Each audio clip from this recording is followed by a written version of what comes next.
What up, kin folks? In this short video, I'm going to share 4 years worth of my knowledge about Chinese apartment up your urethra. So welcome to Solo Quest, and today we're going to talk about how to find a livable 1 to 2 bedroom apartment in Shenzhen, China for every district, and also we're going to brush up on the advantages and disadvantages that every district have. At the end of the video, we're going to talk about a super secret topic that no one really knows about. Stay tuned and also click on that like button and comment down below on what your tips are on how to find an apartment in Shenzhen.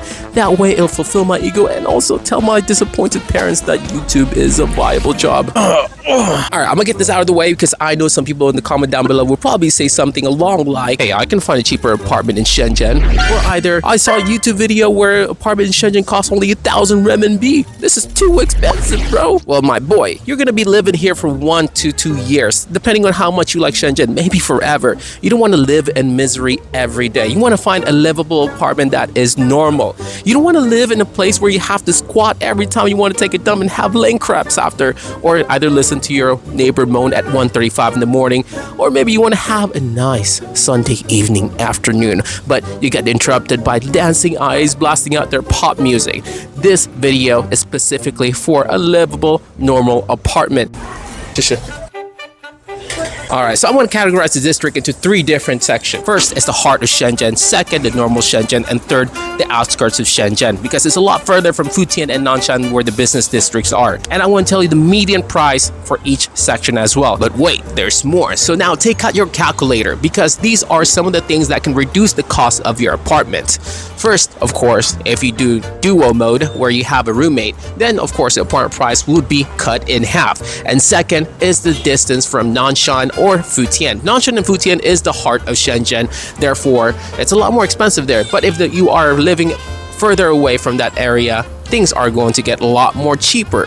And now let's talk a bit about negotiation. If your apartment is far away from the subway, around more than 1.5 kilometer away, then you can ask for 100 off or even more depending on how further it is from the subway. Some apartment owner don't budge on it, but it works most of the time. So these are the 5 holy grail that you should have in every apartment. That is TV, washing machine, AC, fridge, and bed. If any one of them is missing inside the apartment, you can knock off around 50 to 100 renminbi off. Most of the time, maybe around 90% of the time, they'd agree to it, or either they buy you a new furniture for the apartment. Although it is not yours, it's still theirs, but it's provided inside the apartment. Now first, let's talk about the main heart of the place. That is Futian and Nanshan. These 2 places are the most expensive place that you can find an apartment in Shenzhen. Now the cost of 1-bedroom apartment are approximately around like 3,200 up to 4,300 renminbi, and for a 2-bedroom it's around 4,200 up to 7,200 renminbi. So it is quite pricey. Now let's talk about the advantages and disadvantages of living in the heart of Shenzhen. Of course, the main attraction are in the heart of the city. Clubs, nightlife, and also pubs. It's in Futian and Nanshan, most of them, and also a lot of Western food in that area as well. Disadvantages, it's a lot more pricier there and a lot more busy. You're gonna be prone to constant beeping or either loud noises, so it's not really comfortable to live there unless if you don't really want to commute from work to home like for more than like half hour or 20 minutes, then yes, it's definitely worth it to live in the heart of the city. Now let's move on to the normal Shenzhen, the 3 L's, Luohu, Longgang, and Longhua, and Bao'an. How much do they cost? They cost around 3,100 up to 3,900 for 1 bedroom, and for a 2-bedroom it's around 3,900 up to 5,000 renminbi. And depending on each district, if it's a little bit more further away from Nanshan and Futian, again, it's going to be a lot more cheaper. And of course, get your calculators out and get those debuffs in as well when you negotiate.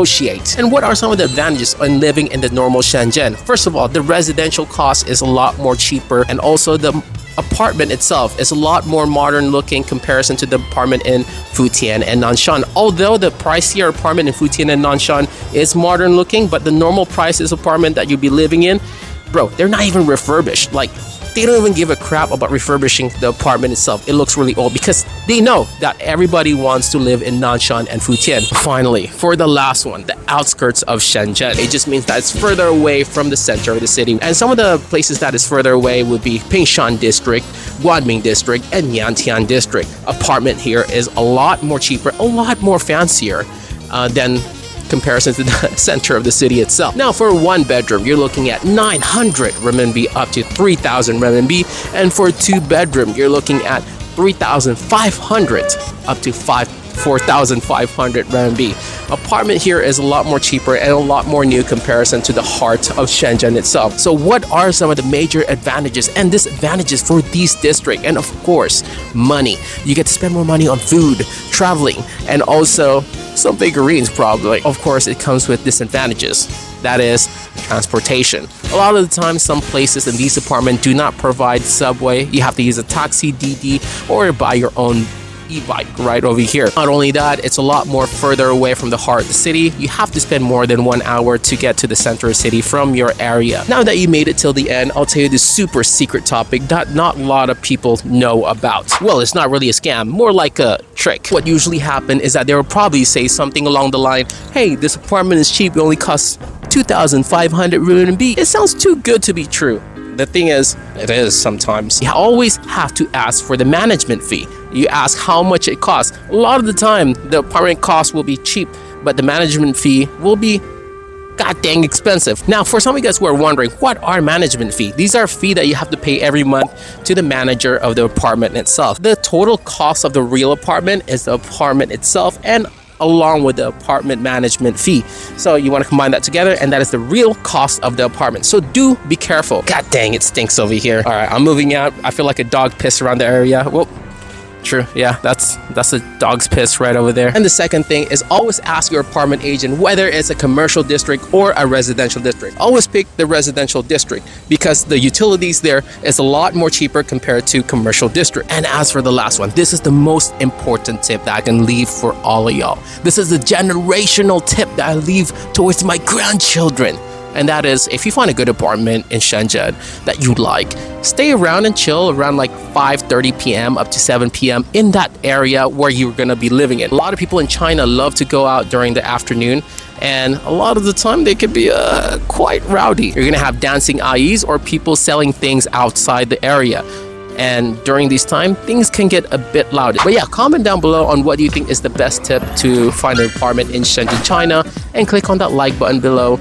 So that way I can you can check out the playlist on the side over here. It's a step-by-step guide on how to live in Shenzhen, China. If you know anyone that live in Shenzhen or planning to live in China in general, do share this playlist to them. It'll help them out in the long run. That's about it.